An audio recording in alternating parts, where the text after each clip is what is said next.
So it's springtime where I live, and whenever the weather warms up, I always get in the mood for classic slasher movies. I just rewatched one of my favorites, and I think it's a superior slasher, better than almost all of its contemporaries, and I want to talk to you about it today. Welcome to Cobwebs, everyone. My name is Daniel, and today we're talking about The House on Sorority Row from 1982. This film was directed by Mark Rossman, and he directed other films such as The Perfect Man, Life Size, and A Cinderella Story? Yeah, this movie's quite the outlier in his filmography, but this was his first film, and at this time, he'd been working in the industry for quite a bit. He was actually the first assistant director to Brian De Palma, which is pretty cool, but he came to the conclusion that he was never going to get hired to just direct something. He had to write something himself. So he wrote, produced, and directed The House on Sorority Row. Now, as you might be able to tell from his other movies, he wasn't actually a horror fan, but he says that he was a suspense fan, a fan of suspense thrillers like those directed by Alfred Hitchcock. Now, I know it's very common for a director to love Alfred Hitchcock, but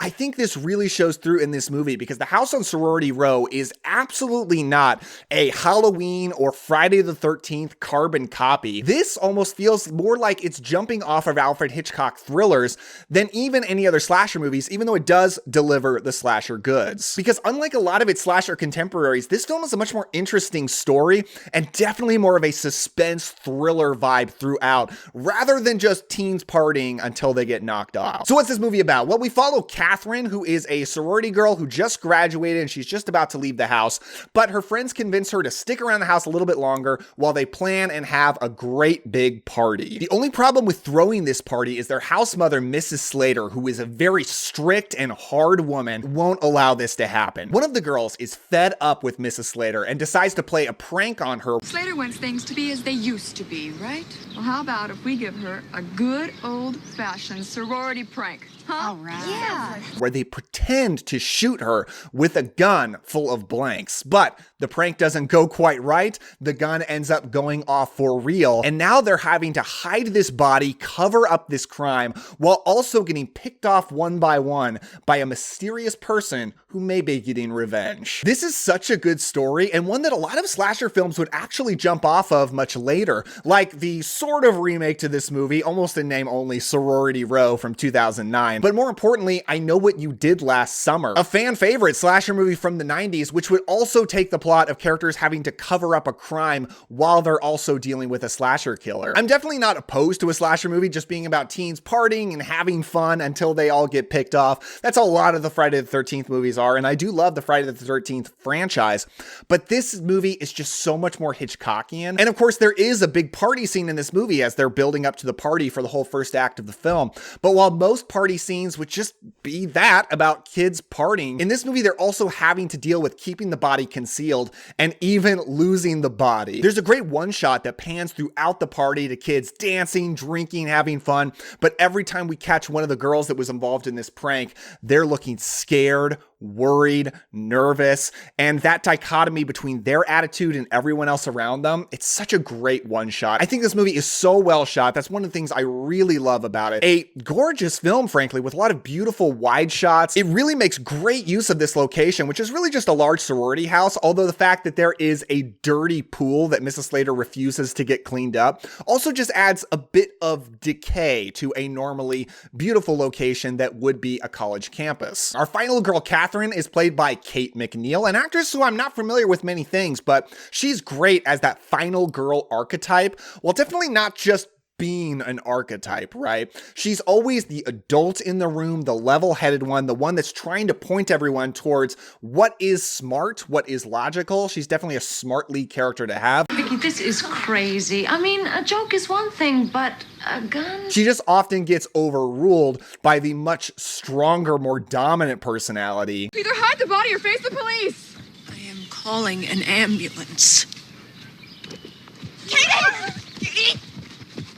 Who is Vicky, played by Eileen Davidson, who I think is kind of a legendary actress from Days of Our Lives. I'm not familiar with that. The only Days of Our Lives actor I know is Joey Tribbiani. I think most people would say she gives the standout performance in this movie, and I definitely wouldn't argue. She's a character you love to hate, a vicious, selfish character. Go ahead. It's not gonna bite you.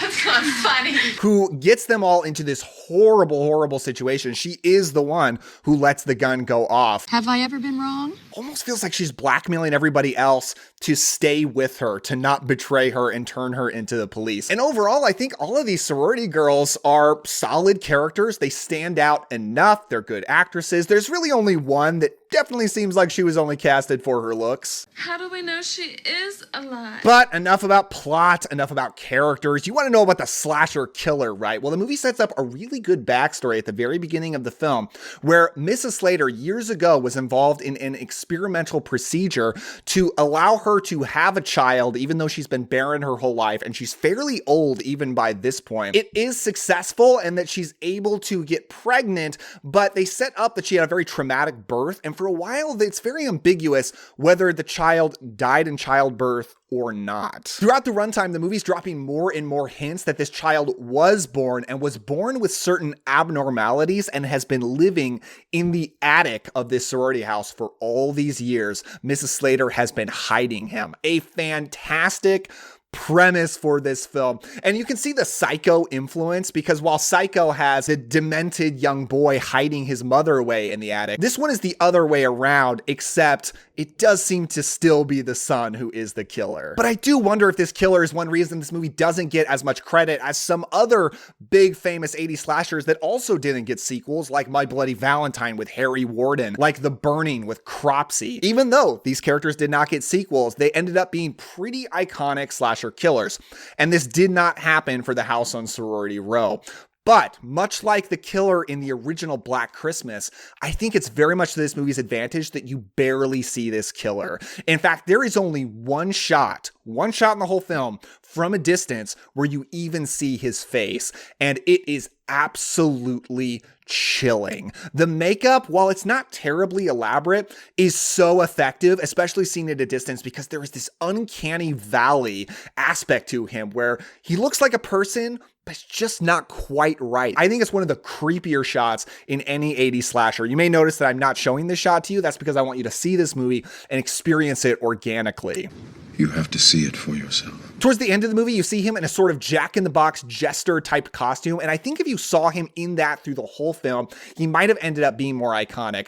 But again, I think it's so effective, and that you see him in that only once, and you don't even realize he's in that costume when you first see him. The movie Slaughter High from the later 80s would use a costume design very similar, but perhaps that one was able to be more iconic because they showed it a whole lot more. But in this movie, it's just way more effective. Besides the Hitchcock influence, I also see a little bit of the Vincent Price, Edgar Allan Poe films in this movie as well. Towards the end, when our main character ends up getting drugged and she has this psychedelic sequence that reminds me a lot of the weird, trippy sequences in those Poe films. So that's also really cool to see. The score is also so good as well. It's this orchestral score that's definitely more melodic and catchy than a lot of horror scores are when they're just sort of dark, ominous tones.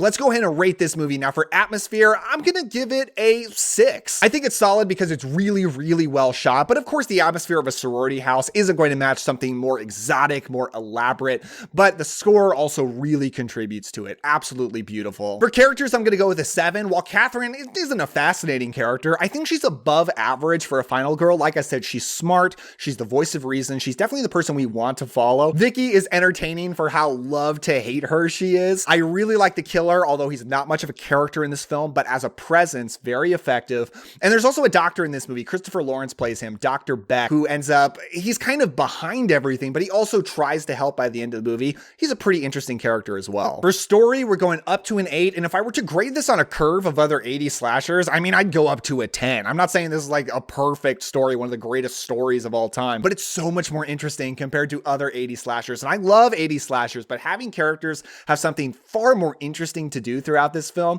is so good. And if I do compare it to other slasher movies that took this template, like Sorority Row from 2009, like I Know What You Did Last Summer, this is the best version of it. The most intense, the most Hitchcockian. For scares, I'm also going to go with an 8. Now, we haven't really talked about the kills. I was kind of saving it for this part. The kills are a bit of a 50-50 mix, I would say, of things you see and things that are off screen. And some people get upset when any kills are off screen, but I think there's more than enough that you do see with pretty good good looking prosthetics, definitely things you can tell are prosthetics, like a neck that's clearly fake that gets slit, like a head that gets stabbed that you can tell is a fake head when the stab happens. None of that is a problem for me though, because I love 80s practical effects. I love 80s prosthetics. I don't care if it looks fake. All of that makes me really, really happy. And the shot of the killer's face is one of the creepiest things I've seen in any slasher movie, because I usually don't find slasher movies creepy. And soon after that, our character runs away into a bathroom and she sees the goriest aftermath of a kill that we've seen in the whole film. And that 1-2 punch kind of scared me, to be honest with you. And I can count on one hand the amount of slasher movies I've seen that I can say are actually scary. I love slashers, but because they're fun, not because they're scary. But this one, the original Black Christmas, in a very small club of slasher movies that I find genuinely creepy. Overall, I'm going to give this an 8. I love this movie. I think it is probably a top 5 80s slasher, although I'll probably have to make that list officially one day. But if you haven't seen it and you like slasher movies at all, even if you just like a few and don't like most of them, I would definitely check out The House on Sorority Row. It is a cut above. But if you have seen it, please let me know down in the comments below. What do you think of The House on Sorority Row? Are you a fan, or do you think I'm overhyping it? And if you're interested in more old horror movie reviews, you can check out this playlist right over here where I've got a whole bunch. Thank you so much for watching. I really appreciate it. With all that said, don't forget to enjoy yourself today, have some fun, and I will see you next time.